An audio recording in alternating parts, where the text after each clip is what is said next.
Good morning and welcome to day 5 of the PG induction program. I'm very happy to welcome one and all. I'm greatly delighted to have in our midst Dr.S. Sundar Manoharan, a renowned educationist, scientist, and an administrator.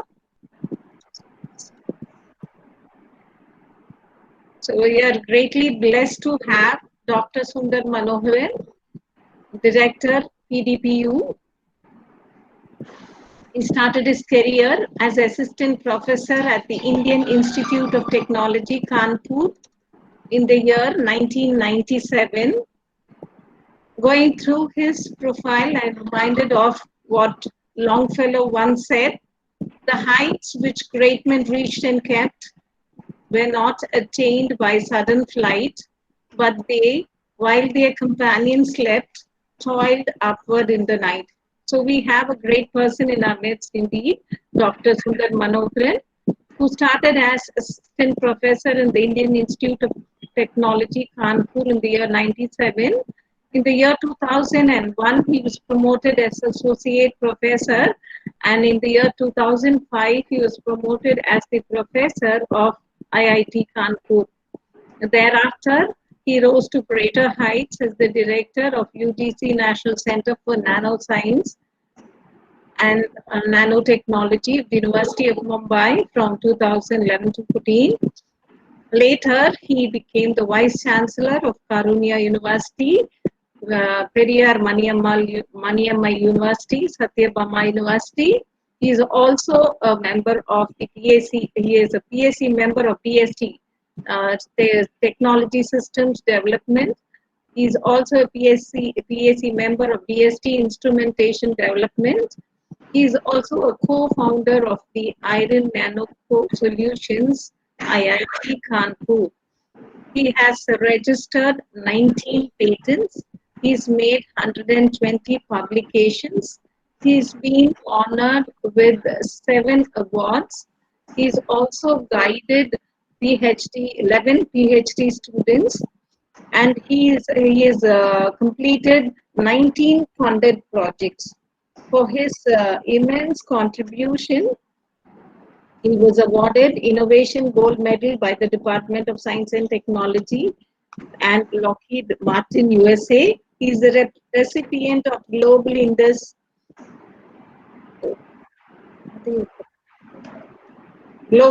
Techno Innovators Award for his research contribution for nanomaterials and devices. And he has also received innovation awards by Intellectual Ventures in USA. He is as a faculty entrepreneur at IIT Kanpur. He has set up incubating startup company at SIDBI IIT Kanpur in the year 2009. He is known for his virtues as mentor, teacher, leader, and innovator. He is committed to serve humanity by dedicating to the cause of science and technology research. He has ensured all-round development by adopting novel and innovative approaches, never compromising on quality. His endearing personality has been a tremendous source of inspiration to many young researchers and teachers. So on behalf of the management of Tirupur Kumaran College, all the faculty and students, I have great pleasure in welcoming Dr. Sundar Manoharan in our midst. I'm also happy to welcome the budding PG students who are here today with us and the faculty who have joined us. Welcome one and all. I hope you'll really be benefited by today's session. And with these few words, over to you, Dr. Sundar. Thank you, Dr. Nancy Phillip, and all the members of the staff. And at the outset, let me greet all the students, PG students who are joining Tirupur Kumaran College for Women. And it's my pleasure to address you during this induction program. Usually during induction program, we try to tell more about the university, and also we try to tell more about the do's and don'ts, and most of all, we try to bring some motivational speaker to uh, give a pep talk. But I'm very surprised, and I'm also counting this as a privilege that on day one during your induction program, you are able to listen to some of the scientific inputs as well. This is a very broad theme I have chosen. So I want you to bear with me if this is slightly outside the scope of the branch which you are selecting. I understand from your principal that you are uh, joining in various streams in postgraduate courses, including computer science, mathematics, microbiology, commerce, and other streams.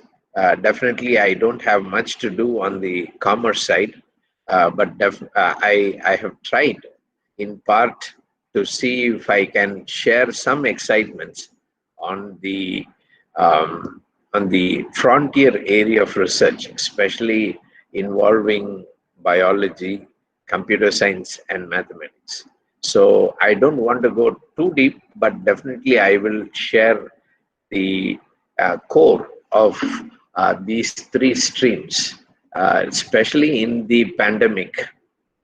The big question that we can ask is, are we really relevant? Whatever we are studying, are we really relevant in the society? Especially in pandemic, we are all confined to home. We are not there in the streets. We have not come to the college. Perhaps in my 57-year experience, I have never stayed away from my college when it comes to classes. But this is a new normal where we try to attend the class through online, and you're joining a college you have not seen. So it is very, very different for you to go through this experience. Now, one big question that you're asking is, I'm studying math, I'm studying microbiology, I'm studying computer science. Am I really relevant in this COVID pandemic time? This is the reason why I have chosen this topic called computational mathematics and and biology per se. And you will get to know that even though you're not directly there, but how math, science, and computer science has come in a big way to help during the pandemic time. Now, having said that, please permit me to share the presentation. I won't be able to see all of you. This is a very difficult task. I hope you will be attentive to look to the video and watch some of the slides. If you have questions, you can type in the chat box later. So time is 10:10. 10:10. I will try to finish by 10:40. So don't mute and doze off. You have to be alert. And then I will give at least 10 to 15 minutes for you to interact with me, asking questions. And when the question answer time comes, I want you to unmute and come on the video so that I will be able to see you and answer the questions. So I want you to hold your attention for next 30 minutes. I'll try to be very fast, and I will stop by 10:40 or 10:45 latest, and then take some questions for 10 minutes. Okay, so here you go. Let me start with the slide.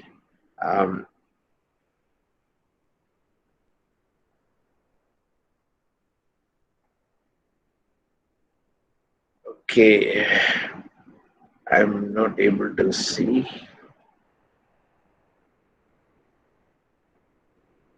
Can you see my slides now?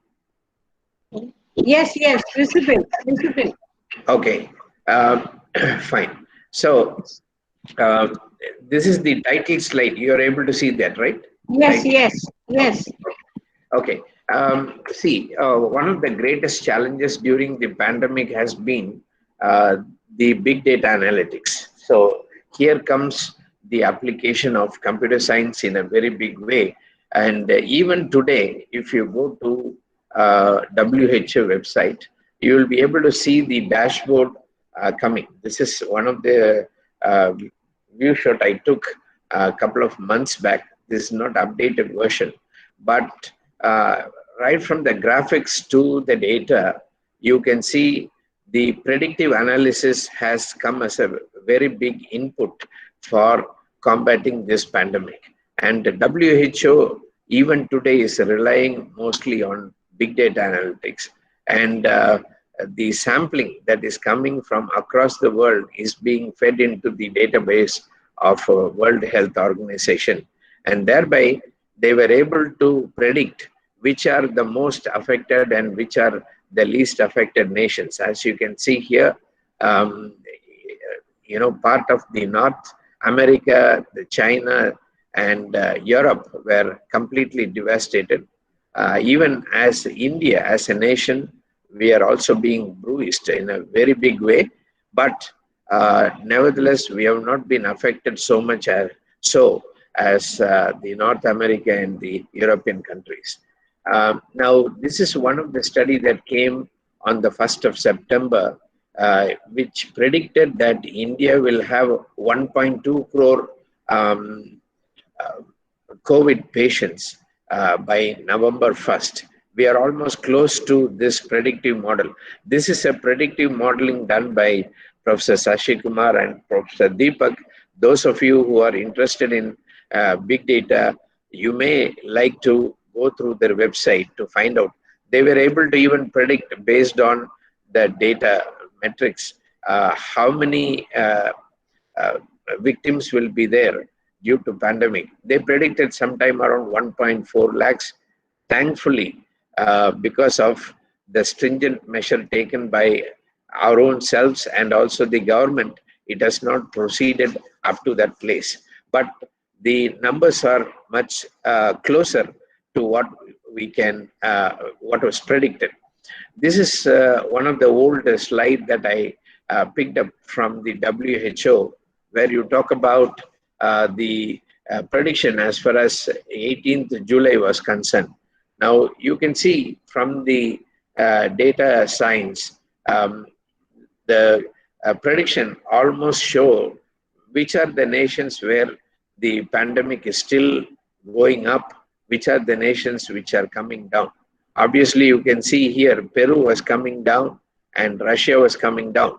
But this was actually in the first wave. And then most of these nations, they went through a down and again they started going through second wave. Mind you, that in India, we have not even go through the first wave fully, because if the first wave, you will see the Gaussian distribution and downhill situation. But if you actually go through India, still we are in the up curve. So this is one of the data that has really been helpful, and big data has been in a very big way. And along with big data, the predictive modeling involves computational analysis. So this is a very good platform where those working on computer science or mathematics can involve. In fact, you can even create a small website for your small town of Tirupur itself, because one of the main area of hit was Tirupur in the initial phase, but because of the complete lockdown, Tirupur escaped from a lot of death because so many migrant workers were also there in Tirupur. Now you can actually, as a college or as a computer science stream or mathematics, you can sit and create a similar database for your town, and not only for pandemic, but even for any other disaster management, you can come with predictive modeling. Now, along the same lines of COVID pandemic, I just want to twist the story and tell about how vital the computational biology, computational mathematics can become. This is a slide. I don't want you to get scared about it, but if at all you want to remember, I want to tell you in this slide, I'm trying to tell one of a recent publication on COVID. which we published only 2 months back, where we have clearly predicted a range of um, medicines that are currently being used. These are called anti-malarial drugs. And those of you who are reading newspaper carefully, if you see here, this is one drug which is being spoken loud and clear in the media, remdesivir. Remdesivir is a drug, and this is not a drug developed for COVID, but this is taken from an anti-malarial intervention. There are a host of anti-malarial drugs. They found out that this is responding much better. But in a recent news channel report, WHO said remdesivir is only effective for people who are in the initial phase of the attack, but not for people who are chronically or in a big way affected by COVID. And those who are hospitalized are showing almost zero response to remdesivir. Now, this is all in a colloquial term, but from the scientific point of view, we need to translate this language because we need to understand what this is. As you know, we are talking about COVID-19, which is a virus, but what this virus is doing, we have to understand in order to use these drugs. Let me tell you that there is a protease called 3CL-Pro. This is a protein which is called chymotrypsin-like protease. We also abbreviate it as 3CL-Pro.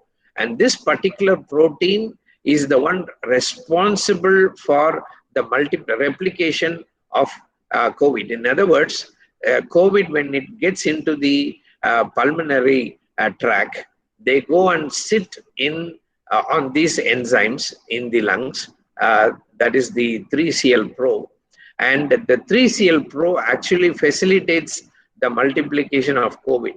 So, in other words, instead of killing COVID virus, but the other way to do is you can choke the protein molecule which is responsible for multiplication.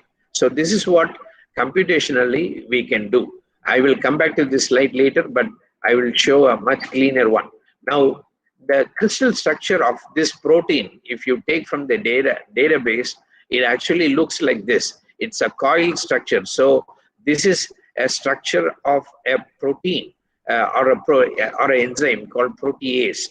And if you try to understand using Ramachandran plot, which is a plot generally the biotechnologists, the medical people resort to, there are some island regions which are very busy compared to some of the other regions. This is a two-dimensional contour which tells which are the places which are active for binding with the COVID virus. And here you can see this is the contour of a B side chain. B side chain means in this coiled structure, probably these are considered to be B side chain. These are considered to be other one, and then the yellow ones are considered to be different. So we are trying to represent the B side chain, and here you can see there are a lot of binding sites. Small open circles denote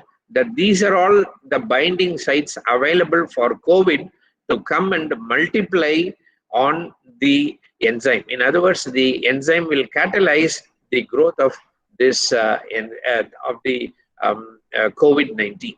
Now, because of this, the challenge for those in the medical field, pharma, and those who are developing drug is to find out whether the drug, whatever you are developing, will go and exactly bind in this site.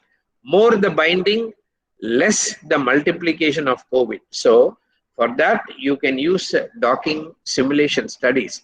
And you can see here a molecular docking analysis using a licensed version called AutoDock4. Those who are from microbiology may be familiar, but this is useful for both people from mathematics and even computer science students can actually use this AutoDock4, and you can try to experiment in the same way. So you try to take the protein molecule and then try to allow this protein molecule to interact with many of the drugs, and you can try to see whether in the B side chain there is maximum binding capacity, and that is the great contribution that you get from structural bioinformatics. In fact, in Tirupur Kumaran, the computer science staff can think about even offering a 1-year certificate program or 6-month certificate program to start a computational biology course, which can essentially take care of the bioinformatics. All you need is a powerful computer, maybe a server, and this is with the least investment you can bring that, and that AutoCAD or the docking analysis will tell how relevant these medicines are. Now, I don't want to frustrate you with showing all chemistry stuff here, but I just want you to familiarize yourself. This is the drug that we are using in today's world. So anybody who is in a very, very helpless situation, they take remdesivir. And of course, when Donald Trump announced that they have found one drug to immediately use, it was chloroquine. But then later they found remdesivir is very important. By the way, I have a research group and I do have ICMR projects funded where we are trying to talk about carbapenem, ertapenem, and imipenem. These are another antibiotics which are currently being used. Now, we have tried to use many of these drugs, and as you see here, there are colored regions which are chromophores, and these colored regions are the ones which potentially go and bind with the 3Cl Pro. So you can allow each of this molecule to interact with the B side chain and see whether they are effectively going and mapping with the B side chain. Thereby, you don't allow the COVID virus to replicate or have a progression in your pulmonary tract. So that's the whole idea. Now, I think I will stop here with the chemistry part of the story, but this is the data that you can get. Now, all the molecules that I showed here, now you can see in a tabulated form. Can you see this slide, this table, please? Can you see? Visible. Yes, good. So if you see this slide, the form, what you see here is all the amino acids that are present in the enzyme. And if you say that these are the positions in the enzyme where the drug can bind, so on the top of the list is remdesivir. That means there are more than 8 binding sites which are masked by this drug. In other words, this is the most effective one which doesn't allow the enzyme to catalyze the propagation of COVID-19 within our pulmonary system. And the next one, you can see ertapenem, imipenem, and tenofovir. So ertapenem and imipenem, they are not used currently for treating COVID, because people are using only the anti-malarial drug. But this is published result by us, as I showed you in the previous slide. So what we are trying to say here is, you have a set of FDA approved drugs, but which of the drug is most effective for combating with the enzyme? Then you get a very clear idea from this. This doesn't involve any clinical study, but without clinical study, just using computational biology or bioinformatics or computation per se, you can clearly map whatever drug is in the shop today, in the chemist, whatever is available in the market. You can easily make a prediction which are more selective and which can in fact be a good combination of drugs which can come out. In some of the countries, they are even using multiple drugs so that they can actually combat with this one. So as postgraduate students, it is not only enough for you to just read the newspaper and say, okay, remdesivir is the molecule that is of choice. When you go to postgraduate level, the immediate curiosity should come, why only remdesivir? That question you should start asking. So when you start your post-graduation, the most useful question that you should be asking is, how is it happening? Why it is happening? If you keep on talking that, then you will graduate from a undergraduate to a postgraduate, because in postgraduate you are not going to be treated like a UG. You have to learn by yourself. It is more of curiosity, not based on what the teachers are telling, the assignments you are supposed to do, but you should pick up a professional research aptitude in your life. Whether you're doing commerce, if you're doing commerce, this is the best time for you to pick up the stock situation. You should daily read business line. You should daily read the NSE projections, and you should be able to see how pandemic is really affecting the economy. In fact, the most important course as of now is commerce, because the entire world is impaired. No transaction has happened for many months. So the question you should ask during pandemic is why it is happening, how it is happening. If you keep asking the questions, then you will get a lot of idea. Now, this is another big one. The other major technical challenge is the need for ICU ventilators. In fact, in China and especially in Italy and Spain, people were falling in the streets and they were dying. And unfortunately, these are all well-maintained countries. They never have any rush in ICU, wards. But when the pandemic attacked, they were exposed. They didn't have any more of ICU rooms. Therefore, people were accommodated even in the hallway of the hospitals. But the major challenge was there was a breathing equipment there, but of a very little help, because ICU type of ventilators were not there.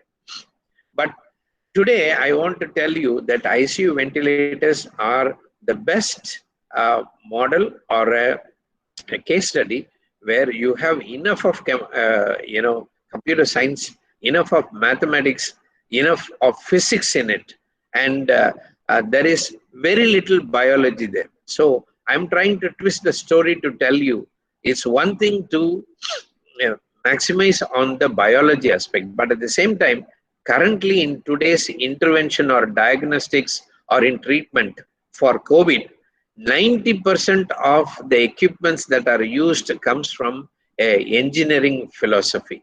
So those of you who are joined for PG, you should not just keep majoring only in your subject. You should learn from the others how relevant you can become. Now, this is a interdisciplinary work, and you see 2-3 months back in June, a government was asking for 48,000 ventilators.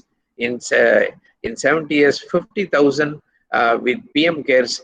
Government is trying to bring more and more of ventilators. If you see the view graph on the right bottom, you can see how the ventilator production growth has maximized during the pandemic. It has gone just from 500 per week almost to 10,000 per week, because the entire nation and the world was looking for it. Even now, you might think that we are able to manage, but looks like in India, the progression will be more during winter time, and probably we might need more ventilators. This is one of the ventilator, the earlier version, but the new version is very different. This is what we developed. This was actually developed in Chennai with another industry where I was part of it. So we call this as a collaborative work between PDPU and Hill Defense and Aerospace. This is totally done by us. Nothing we have got from abroad. There is no imported technology. Everything what you see here is done there. Now, this is looking as a machine, but this is a black box. This is where the computer science comes. This is where the mathematics comes. This is where the biology aspects comes. So I just want to tell you what is the feature of a ventilator, because you will like to know what this ventilator hype is all about. In ventilator, you have pressure modes, volume modes. So if you want to treat a patient, you either use a volume mode or a pressure mode to control the air support that you're giving or the oxygen support you're giving. And the computer science and the mathematics that is involved is actually from the graphical plots that it has to make and the alarms it can take and the control. So it is a perfect combination of more than one field, that is computer science, and we have written more than 10,000 lines of coding for that. Now if you look at the core modes using which any patient can be treated, on the left side you can see all pressure modes, on the right side you can see all the volume based modes. I will not go more into the detail, but minimum you should know when you again go to any hospital, if anybody is in ICU, you should familiarize yourself that these are the 10 modes. Depending on the patient's condition, I can play around with any one of them mode. In that, you can actually treat a patient when he's completely out, not breathing, then you can completely take over the lung dynamics of the patient, which we call it as controlled ventilation, and otherwise using pressure or controlled ventilation using volume. And these two ways that you can actually take care of helping the student. Now, the machine that I showed to you looked simple, looked like a small box. But if you look at the electronics inside, it is it's a grand display of electronics, mechanical engineering, physics, and then the chemistry behind the whole thing is what matters. You can clearly see a lot of sensors are there. Now, the simple analogy is oxygen is brought inside and the person is breathing and then the person is exhaling.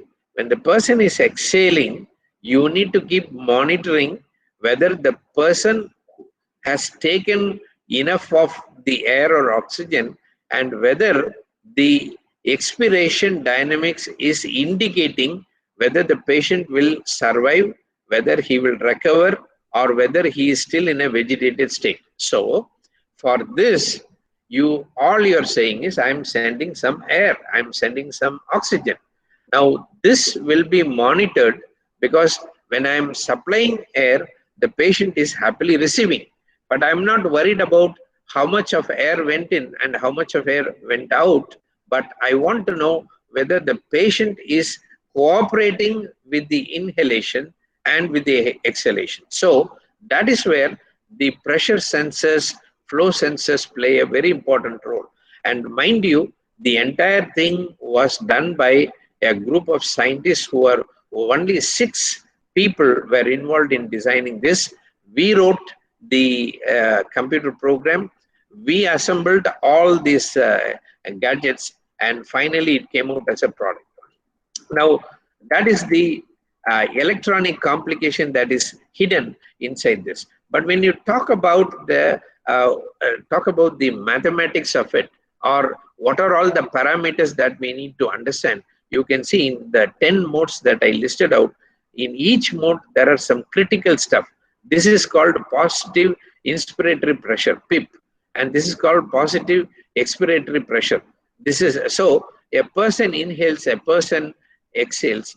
These are to be governed, and that will tell whether the guy is progressing or not. So this is completely involving mathematics. But at the same time, I want to tell you, the lung dynamics is so complicated that you have 2 procedures. One is when the patient is in a vegetated state, not able to breathe at all, then you insert a tube and take over the entire lung dynamics from the patient to the machine. So the machine is taking care of breathing. Whereas in the non-invasive, the person is oriented and he is cooperating with the machine. Therefore, there is no tube going through the tracheal track, but otherwise the patient is cooperating with the breathing. So when you talk about the lung dynamics, you can try in terms of invasive and non-invasive. Okay. Now, when we talk about the mathematics of it, this is a very simple graph that tells what is the mathematics that to be followed, and the computer science people have to write a code in order to map this flow process. So you can actually talk in terms of flow, or you can talk in terms of pressure. Now you are allowing some air to come. As you see here, there is a remnant air which is always there. It is not in zero. Whether the patient is breathing or not, you put a baseline support of, let's say, 5 psi, and then when the inspiration is happening, it should not happen straight like this. That means the lung will rupture. So you have to progressively take the inspiratory mode, and you have to slowly bring this down. This is the challenge for an engineer or a computer scientist or for a mathematical guy to create this waveform in order to help the lung to breathe normally. It should not be like this. The pressure graph should not look like a binary, like a 0 1, because if this is the case, the lung will blow.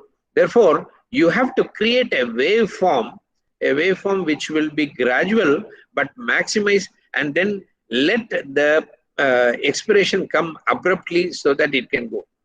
So this is the mathematics that is involved, and this is the computational program that you have to make along with the response from the sensor in order to simulate an ideal situation like this. Now, what is the mathematics involved here? If those of you are coming from the mathematics, you can be very proud to say there is a small rule in mathematics which governs one of the most important instrument in the world as of now, that is ventilator. This is nothing but the trapezium rule, because if you map your flow rate as a function of time, you see a exponential increase like this. But if you want to measure the area under the curve, then you have to, at any point of time, you have to use the trapezoidal rule and try to integrate the area under this curve, and that will give you a calculated curve. And that is important for you to measure the tidal volume or the minute volume. These are the equations governing. Now, typically, this is just for you to have an understanding. If you happen to be in a situation where you are looking at a ventilator, for a person with a 70 kilogram weight, typically you need a volume of 420 to 560 ml of oxygen and air combined. In other words, for every 10 ml per kg, you have to increase 10 ml per kg for any patient. So this actually puts in pressure the body weight condition and the predicted tidal volume. A nurse is coming and she needs to use the instrument to ventilate the patient. First of all, they would like to see what is the weight of the patient. They cannot simply say, oh, he is critical, so let us pump 500 ml. Then the guy will die. Or you can't play with 120. So depending on the weight, you can translate the weight versus, here it is in pound, not kilogram. So typically, if you are looking at the weight, this is the sort of tidal volume that you would like to administer. And again, you can see clearly here, in the case of infants, the breathe is more per minute, whereas the adults, this also has to be contoured for the amount of air that you want to pump in. So it looks very simple. Sometimes we even shout at the hospital and say, these fellows are taking a lot of money. Sometimes we think doctors are cheat, and we even blame the hospital sometimes, because the moment you push a patient into ICU, they immediately say you have to deposit 50,000 or 1 lakh. Now the funda is, when you are in ICU, most of the time you might use a ventilator, either invasive or non-invasive. And the dynamics is so complicated, the nurse may look as though she's putting some tube in the mouth of the patient and she is just going around. But the role of a nurse is very important, because she has to take care of the lung dynamics. And without knowing the lung dynamics, it can be fatal for the nurse to just tune on some oxygen. So This is a very complicated mathematics that we can see. For those in mathematics, I want to tell you, these are the equations that govern, and these equations are primary. So you can see this. If you are talking about volume control, these are the equations. If you're talking about pressure control, these are the equations that governs. So based on this, you have to write a algorithm, a program, which will take care of the lung dynamics. So the computer science and the mathematics goes together as far as ventilator is concerned. But the 3D picture comes from the physics of it. Those in physics or chemistry or other streams in engineering, they will appreciate how to place these sensors in crucial positions so that you can verify these equations. So these equations per se will help you to write the program. And by the way, in the ventilator that we developed, we did all this. And if anybody is getting interested to know more about it, you can actually go to a book manual which is exclusively on the mathematical formulae which are available for understanding the respiratory system, and they are called as respiratory formula calculations. Here is one example that I have given. Here is another example that I have given, but I just want to keep skipping. But this, if you know the rate, tidal volume, it is very easy for you to understand what is the alveolar minute ventilation. That means if your alveoli, those small cells which are breathing in your lungs, there are thousands and thousands of alveoli in your lungs. If they get choked, then the person collapses. Therefore, you get to measure the alveoli response. And mind you, for people who are affected by COVID patients, only 25% of alveoli are active and responding. So it's very critical to keep the alveoli active. Now, I just want to skip because there are a lot of self-tests that you can do. This is also computer programming. Now, just want to switch gear to make the people in computer science or physics happy. Now, we always talk about, Pentium processor, this and that. But mathematics is integrated into everything. Here, in nanotechnology, the processors that we are using, those are all actually called as 14 nanometer processor, 22 nanometer processors. If you are in the habit of buying Intel processors, then you will be familiar with this. This is purely nanotechnology. And in nanotechnology, the idea is to make a processor as small as this. When I say 14 nanometer, just to give you an idea what dimension we are talking about a device, you take your hair thickness and divide the thickness of your hair by 1 lakh times. That is what is the dimension that I am talking about. You take your thickness of one hair and you divide it by 1 lakh times, and that is what is nanometer that you are talking about. Now, we need to make devices like that. What you are seeing, this Intel processors, these are all devices. Now, the devices have, this is the beauty of chemistry. This is where chemistry is coming. Most of the time, chemistry means alcohol, burette, pipette. It's not that. We are making materials which are core to the Intel processors. And see here, when you make some devices, they are of the 2.28 nanometer, almost close to the atomic strength. Now, this is where the computer comes into picture, developing a software to understand how atoms are moving. Here, these bright spots are a reflection from a silicon wafer, which is diffracted and it is shown.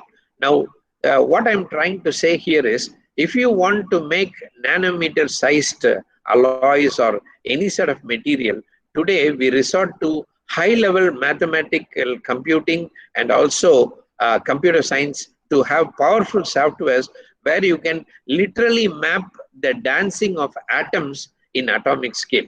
I don't want to maximize too much, but just want to tell you what the spots that I'm trying to show are the K-space spots, which which get Fourier transform in as a spatial function, and we get these dots which are representation of atoms. In other words, in a crude language, if I have to say, each dot that you see is nothing but an atom.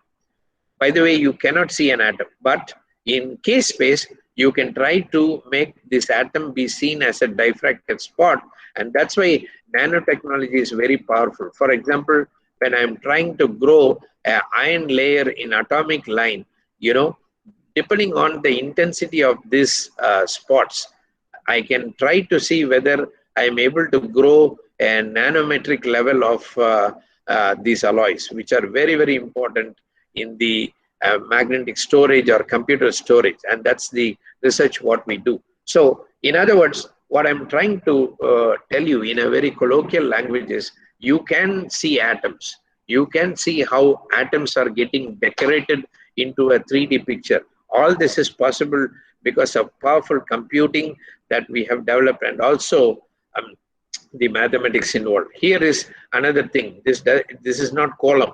These are all diffraction spots of atoms. So all these atoms are there. See, I am taking a substrate and then I am trying to put another material. This distance between these atomic distances are prediction whether I am growing an ordered structure. This is core to Intel processor technology, but this is where the chemistry becomes very rich. And these dots, I'm sure you are attracted by these dots, but these dots clearly tell me from nanotechnology point of view whether my processor is going to be of a very high quality or not. Now, I think I have taken a lot of time. I wanted to finish by 10:40. It's already 10:50. So I will just skip and keep telling 2-3 stories alone, and I will finish with this. If you're involved in computational mathematics, you have to hold your head high. And those of you who are doing PG, you should understand one day you will also be part of any of this team. Many of our alumnus from Periyar Maniammai or Karunya or Satyabama, they were part of this Mangalyan team. You see here, one of the proudest moments in our country was to launch Mangalyan, when the same NASA was spending $671 million. We did it in just $74 million, and we were able to put our Mangalyan in the Mars orbit. Now, this is a very beautiful example of how much of computational mathematics and programming can help us. Now, we didn't put this Mangalyan into the geostation, and from there we ejected out. We went through an elliptical course in order to push this into the Mars orbit, which we took a very different course compared to this one. But now I want to tell you, where is the chemistry, where is the physics or computation or mathematics involved. Sorry, for want of time, I'm skipping. So we started here in December 1 and 2013, and almost 1 year later, in 2014, September 24th, we put this in the Mars orbit. Now, to bring this trajectory to work, it took several months of computation. Now, I want to tell you, every time after they launched, they were doing mid-course correction. But look at the power of our mathematical brilliance in our country. We didn't go to anybody to learn, but our own ISRO people did all the programming and calculations to see whether our Mangalyan is actually in this orbit, and especially from here to merge into this Mars orbit was a big problem. So, but you see, they did a small course correction in June, but when it came to August, our scientists in ISRO said there is no need for course correction because to millisecond precision, our Mangalyan is going in the right trajectory. This is the brilliance. So we didn't, take anybody's help. This was purely indigenous stuff. And you see how much the computational mathematics helps. It is not only predictive, but it is also to monitor the entire launch. So this is another mathematics involved. A Fourier transform is very, very important. When you talk about ECG or EEG today, don't go and surrender yourself to any lady who is just scanning you. Mind you, if you are a mathematician or a computational, you should know that what we are learning is what is being useful in the ultrasound analysis. Here you see a raw data of your EEG, nothing you can make out. But depending on the frequency, if you separate the frequency 8 to 15 hertz, then that's called alpha. Then beta from 16 to 31 hertz. If you try to deconvolute this raw data, then you can understand lot of physics that is involved in our EEG. This can map, and based on that frequency domain, you can map your raw data, and you can see with every frequency range how busy the EEG signals are, and that gives the doctor to understand whether a person is going through an episode, whether a person really needs sustenance or a ventilation, a person really has to be brought back to normal. All these are very important. In fact, this is more important for pilots who are traveling in supersonic jets, and sometimes they go through a black and red out, and mapping them using EEG is very important. This is one of the project we are doing, and if you are nowadays nobody is using Ola and Uber, but if you think about Ola and Uber, it's nothing but pure trigonometry, because you need four satellites and 4 cameras to give you 4 x, y, z coordinates in order to map where you are, in order to map where the car is coming from. So mind you, when you go by Ola next time, you should be very happy. Or if you're using GPS, you should be very happy, because it is the trigonometry what you learned is finally paving way in today's world. Now, if you want to know the birth, of your child, even you can get to know whether your child is a male or a female. Of course, it is forbidden in our country, but abroad they take it as a pride even to know the baby, whether it's a boy or a girl, and that's all because of computational modeling, physics involved in it. And last of all, the queen of science, Sophia, you're knowing it's a humanoid which can talk, and Sophia is the first humanoid to get a citizenship, and you see it looks funny, but there is so much of it. This is pure chemistry, because the facial expressions are brought through a special polymer. The polymer can even express whether a smile or angry or weep, it can bring about, but the machine learning, the artificial intelligence really becomes very handy. And this is done by Hansen Robotics. I want to skip this. And last of all, if you want to be familiar with the latest gadgets and so on, you need to familiarize yourself, not only familiarizing with MATLAB, you should get familiarized with augmented reality.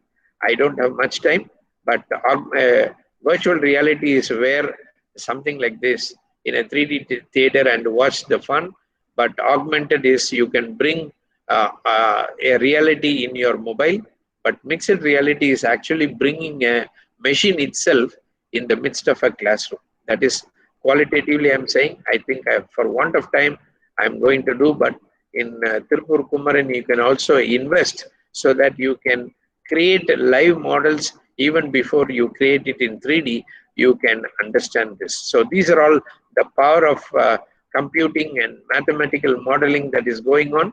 And this sort of jet you can even create within the lab. You don't have to go, and this can become a very big situation. Now, I think I'm going to stop here and take some questions.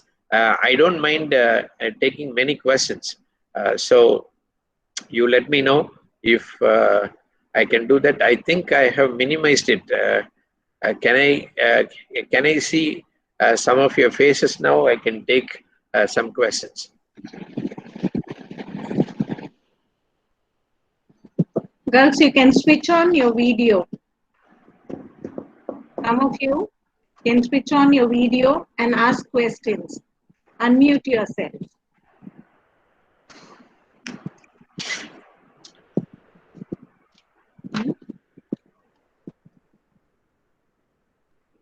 Girls, can you hear me? Switch on your video and please ask questions.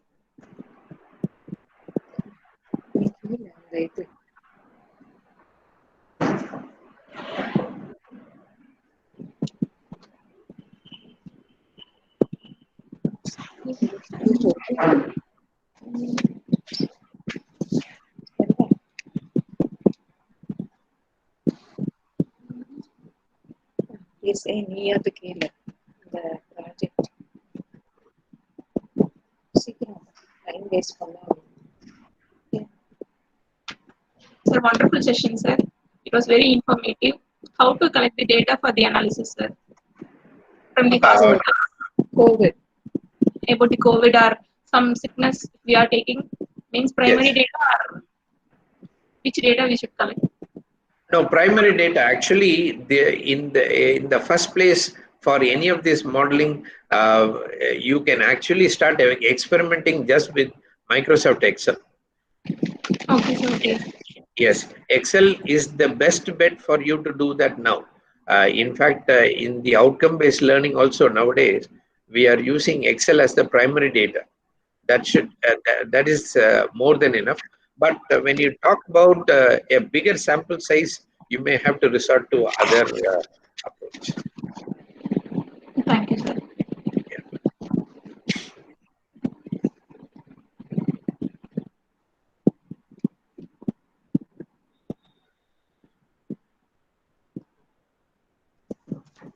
These students small projects.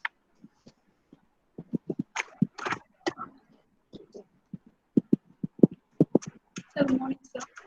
Okay, let's continue. Sir, good morning, sir. Yes, ma'am. So, how can CA students do small projects through this COVID-19, sir? Can you repeat, ma? How can CA students do small projects? Computer science Okay. students. Okay. See, computer science students can actively involve with the bioinformatics. As I told you, Autodesk is one software available. There you don't need to write programming also, but you can actually try to, help out locally also for not just for COVID. You can actually have a discussion with any of the other bio people and try to understand how you can simulate or do some modeling for any of the drug that you want to do. For example, nowadays we are scared about using drug molecules because sometimes they have side effect. But a lot of herbal molecules are also coming into picture. For example, neem.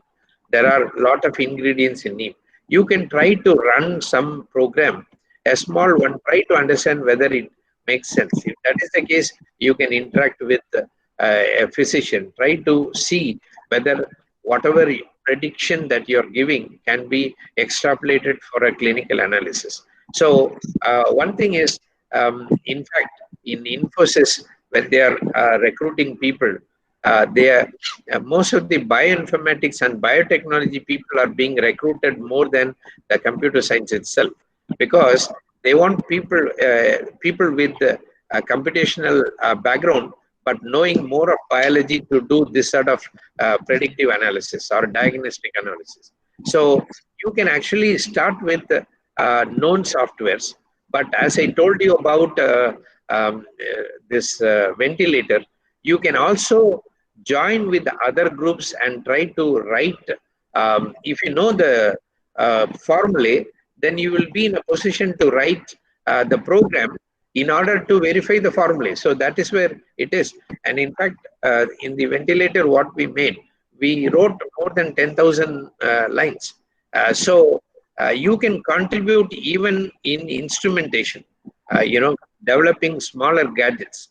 For example, for testing tools also. Now, from now on, the biological testing tools will come into picture. The software coding you can actually write. So that is one way you can involve as a computer science student, either in instrumental development or in what is it, drug molecule evaluation, whether such a drug can go into the market. You can actually help in a big way. Yeah. Girls, any more questions? Have you got any more questions? Anyone?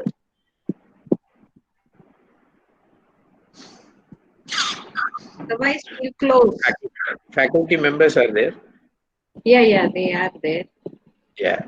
Any faculty member in microbiology is here or computational, they can ask some questions if they want. Anyone has any questions?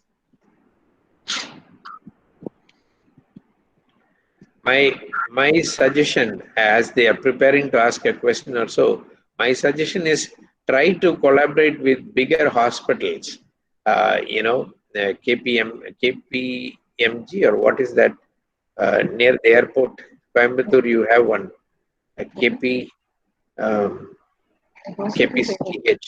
hospital. Yeah, you go to such hospitals and ask them, look, we would like to automate your KM. Yeah. Yes, KMCH. If you go there and tell them that we are computer science people, we can help in data retrieval, we can try to help you in data analysis, or we can try to help you in automating some of your instruments, they'll be very happy. So math students, physics students, and computer science, you can take one simple stuff and then make it happen.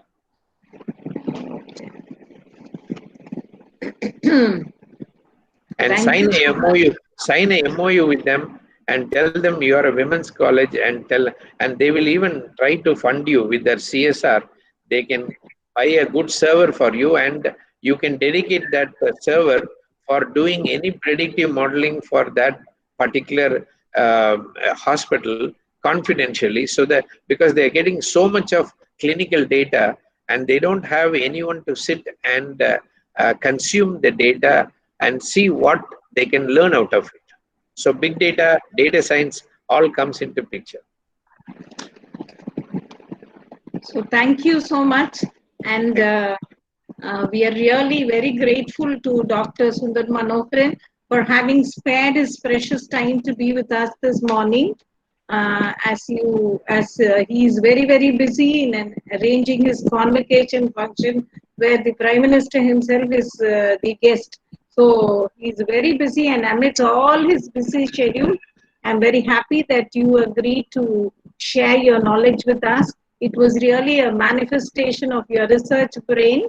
Thank you so much for sharing your knowledge and igniting our young minds and inspiring them to get down into their subjects and to apply them.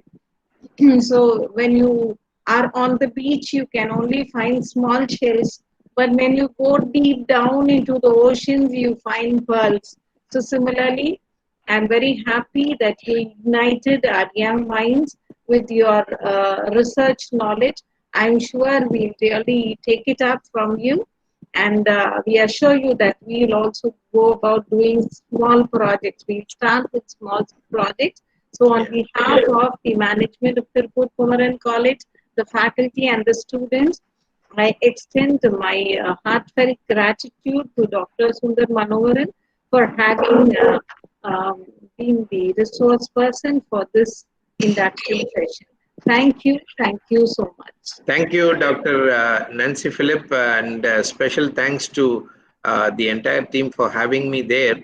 One last request to all the postgraduate students.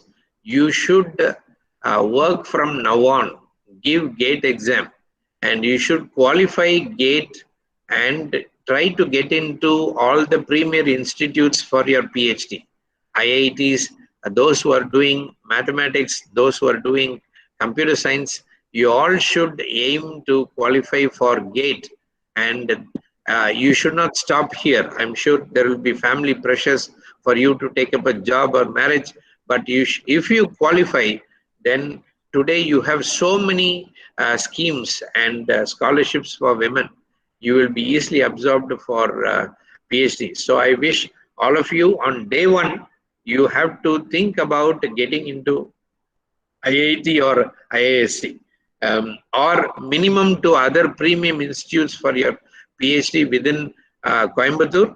And I wish all of you a great success. And I'm sure you are in a very good institution, and I want you to make best use of it. During the COVID also, students, postgraduate students should form a club among yourself. You should learn from each other. You should start practicing to speak, and you should also practice to give at least 15-20 minutes lecture, not merely listening always. Right from the beginning, if you develop such a research temper, it will all be fine. I just want to tell a small story before I end. There is a college called Muthurangam Government Arts College. I am talking about a story in mid-85. Mid-85, when I was studying in Indian Institute of Science, three people took PhD from Indian Institute and went back as faculty members to Muthurangam Government Arts College. That college will not look as attractive as your Tirupur Kumaran College. Yours looks like a bungalow. It's a very nice building and you have a beautiful campus. But that didn't even have a compound wall. Dogs and cows used to sleep in front of the buildings. But out of the Muthurangam today, more than 10 to 15 PhDs have come from IIT, and they are all professors in IITs. They are all from Muthurangam Government Arts College, because one day the students and the faculty resolved, we will all work hard together and make sure minimum 3 to 5 people go from our each classes to IIT or IISc for PhD. And that's the reason today we have more than 15 people from Muthurangam Government Arts College who are IIT professors. So sky is the limit. I want all of you to work, and some 10 years down the line, your management should feel very happy that you have done extremely well in your post-graduation. God bless you. Thank you.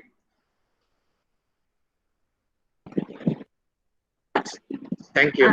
Thank you so much, and thank you, students, for your patience. Thank you. Thanks. Thank you, sir. यार मैं question கேட்க மாட்டேங்கிறேன்